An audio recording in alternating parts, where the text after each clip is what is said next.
estrecha relación con lo que pudiera ser otro tipo de disposiciones ya en un carácter convencional. Entonces, artículo 39 de manera íntegra es inconstitucional. Y aquí nuevamente el ministro Luis María Aguilar nuevamente vuelve a hacer comentarios muy oportunos y señala que el Congreso pues prácticamente creó su propio sistema de medidas cautelares con sus propias reglas, con sus propias disposiciones, ignorando el Código Nacional. Después se pasó el debate a lo que es el artículo 43 también de esta ley, y este artículo establece que cuando la garantía económica fijada como medida cautelar consiste en fideicomiso, se constituirá sobre bienes o derechos del fideicomitente, con arreglo a la Ley General de Títulos y Operaciones de Crédito y a la Ley de Instituciones de Crédito. En el fideicomiso que se constituya tendrá carácter de fideicomitente el imputado o tercera persona, y de fideicomisario la Secretaría de la Hacienda Pública del Gobierno del Estado. El valor del contrato será por el monto que al efecto fije el órgano jurisdiccional. Aquí nuevamente pues hay una invalidez por las mismas razones en cuanto a una regulación de la materia procedimental penal, a que también se modifican las disposiciones que ya establecía el Código Nacional sobre este espectro, y también nuevamente se pone por encima a la Secretaría de la Hacienda Pública, por encima y delante de las víctimas. Es decir, yo soy el principal beneficiario como Estado y tu víctima no me interesas, ni siquiera cuando haya este tipo de eventualidades que se deriven de un incumplimiento de una medida cautelar o de en su momento una reparación del daño que se pueda realizar. Entonces, bueno, pues esa es la postura que se aborda. También es inválido ese precepto legal, y luego se pasa a lo que sería el artículo 44, que también va a ser invalidado por situaciones similares. Este señala ya de manera más oportuna que la garantía prendaria también podrá otorgarse ante el juzgado que impuso la medida cautelar, y en lo conducente serán aplicables las reglas establecidas por el Código Civil del Estado de Jalisco. Podrá ser mediante transmisión de posesión o sin ella. En el primer caso, la autoridad competente del juzgado correspondiente será responsable de la guardia y custodia de los bienes otorgados en prenda, siendo beneficiaria de ella la Secretaría de la Hacienda Pública del Gobierno del Estado. Aquí convendría hacer la precisión de que el debate se origina por lo que sería únicamente el aspecto de que dice serán aplicables las reglas del Código Civil del Estado de Jalisco, y cuando señala que siendo beneficiaria de ella la Secretaría de la Hacienda Pública del Gobierno del Estado. Como vemos, pues es un error, y más que error pues parece que fue con intención, que se incurre tanto en ese artículo 43 como también en este 44, y que pues entonces hay similares razones por los cuales es invalidado dicho precepto legal. Luego, posteriormente, se pasa a lo que es el artículo 45, que establece: cuando la medida cautelar de garantía económica consiste en hipoteca, podrá ser otorgada por el imputado por tercera persona de conformidad con las disposiciones de la hipoteca voluntaria previstas por el Código Civil del Estado de Jalisco, adquiriendo el carácter de acreedor la Secretaría de la Hacienda Pública del Estado. El inmueble no deberá tener gravamen alguno y su valor comercial determinado por la institución autorizada. Nuevamente se comete ese mismo atropello de pretender situar como principal beneficiario, en este caso bajo la figura de acreedor, a la Secretaría de la Hacienda Pública del Estado, y no a lo que debería ser la propia víctima, o por lo menos el fondo que se crea para tal efecto. Entonces, nuevamente hay una invasión dentro de una esfera que no le corresponde al Congreso del Estado, además de que hace disposiciones que son obviamente violatorias y que son contradictorias a las disposiciones ya establecidas en la materia. Luego se pasa al artículo 46. Al decretarse la medida de embargo de bienes, se remitirá la resolución a la Secretaría de la Hacienda Pública del Estado, la cual deberá cumplir estrictamente lo ordenado por el juez. Para el caso de embargo de inmuebles, se ordenará el registro del gravamen en el registro público de la propiedad. Mismas razones, hay una invasión dentro de la materia procedimental penal, específicamente en este tema de las medidas cautelares, y no puede actuar ahí el Congreso del Estado y también es invalidado dicho precepto legal. Luego se pasan a lo que sería de manera similar el artículo 41, cuando la garantía económica fijada como medida cautelar consiste en el depósito de valores distintos al dinero, dichos bienes serán recibidos e inventariados por el juez y puestos bajo custodia de la autoridad correspondiente. ¿Qué más invasión de competencias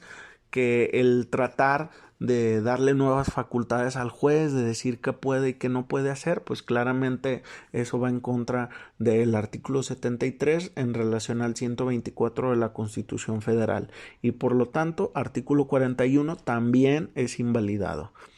Luego nos vamos a lo que sería el artículo 57 de esta misma propuesta legislativa. Y en este caso dice, la aplicación de esta medida comprende tanto el impedimento para continuar desempeñando un cargo público por el que haya sido nombrado o electo como para acceder a ellos.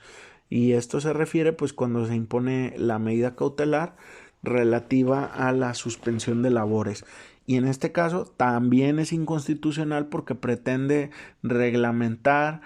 o establecer disposiciones complementarias sobre una medida cautelar, lo cual pues no le corresponde a un congreso local. Luego vienen 3 artículos que es el 63, 64 y 65 que se refieren a la prisión preventiva. Aquí no veo la necesidad de leerlos de manera íntegra. Por ejemplo, el 63 se refiere a que no debería de representar una pena, que debe de haber seguridad, entre otros aspectos, y que habrá un tratamiento como inocente y que habrá comunicaciones al órgano jurisdiccional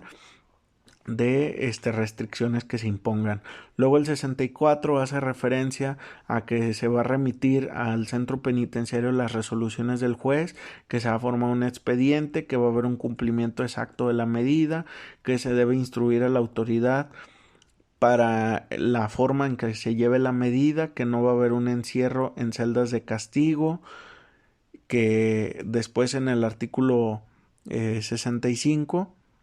hace referencia también a la manera en la que se va a ejecutar la prisión preventiva y replica algunos aspectos que ya señala el artículo 18 constitucional. Entonces, sobre estos artículos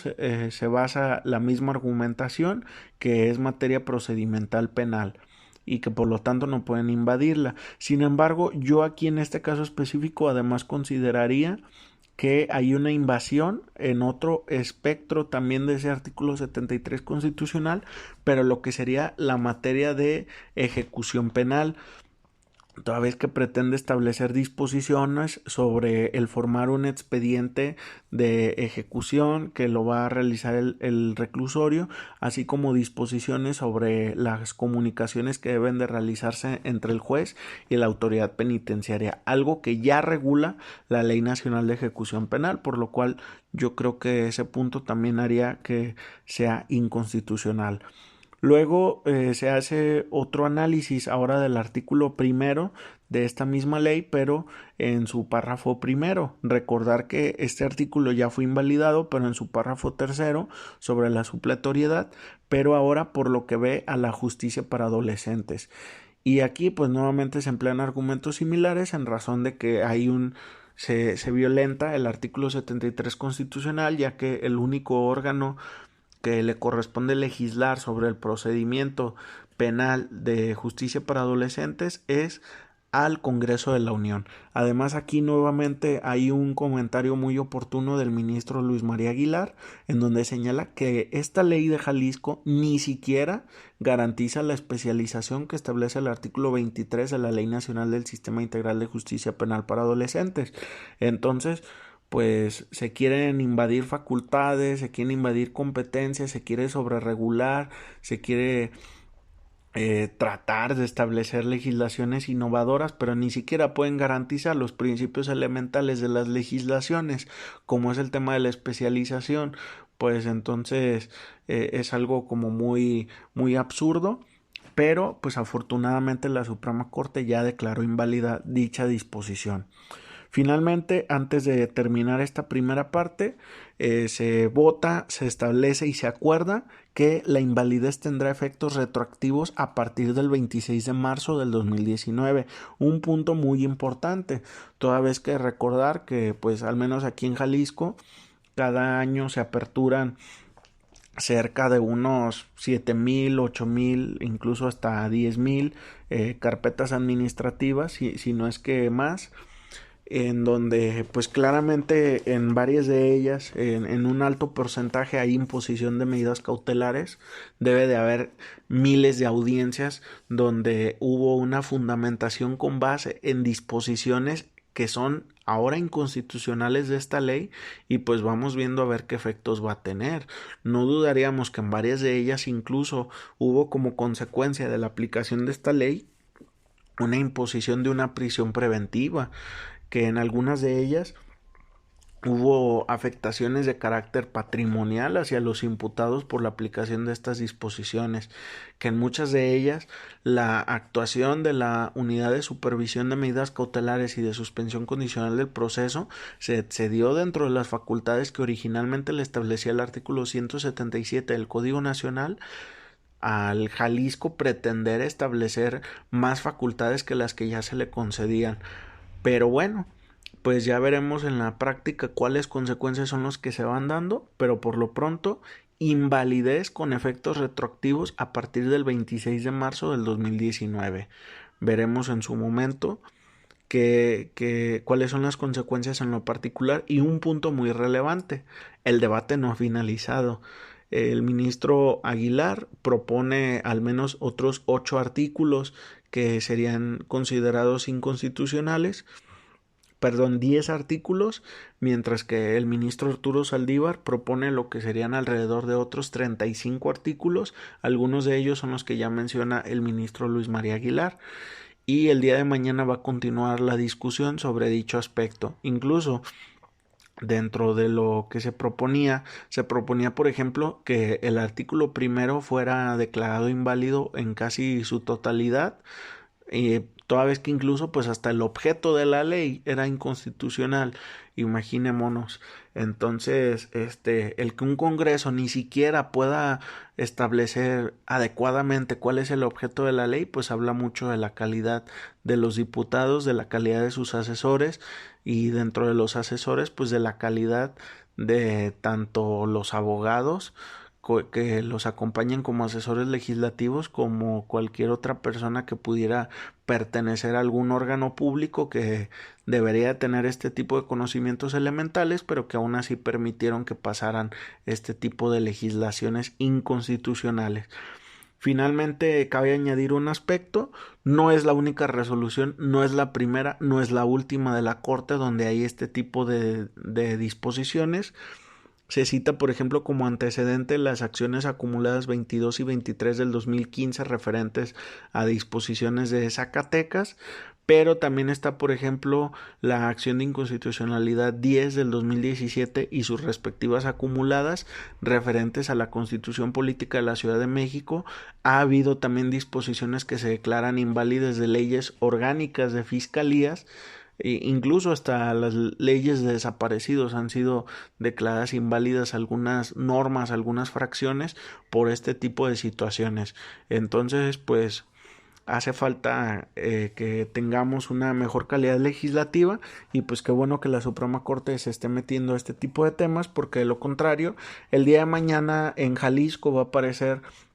alguna ley que en lugar de 14 medidas cautelares establezca un catálogo de 30 medidas, y que en lugar de establecer un catálogo de condiciones de suspensión condicional del proceso, pues establezca un catálogo de 100 tipos de condiciones, y que establezca nuevas formas de valoración de la prueba, que establezca nuevas formas para objetar preguntas en un interrogatorio y en un contrainterrogatorio, que establezca más disposiciones sobre el desahogo de medios de prueba, que establezca nuevos tipos de prueba, que establezca nuevos lineamientos para los márgenes de punibilidad, en la individualización de la sanción que se da en la etapa de juicio, entre otros aspectos. Entonces, afortunadamente, hoy hubo una invalidez que era necesaria y pues esperemos a ver el día de mañana qué es lo que se resuelve respecto al resto de disposiciones. Es cuanto.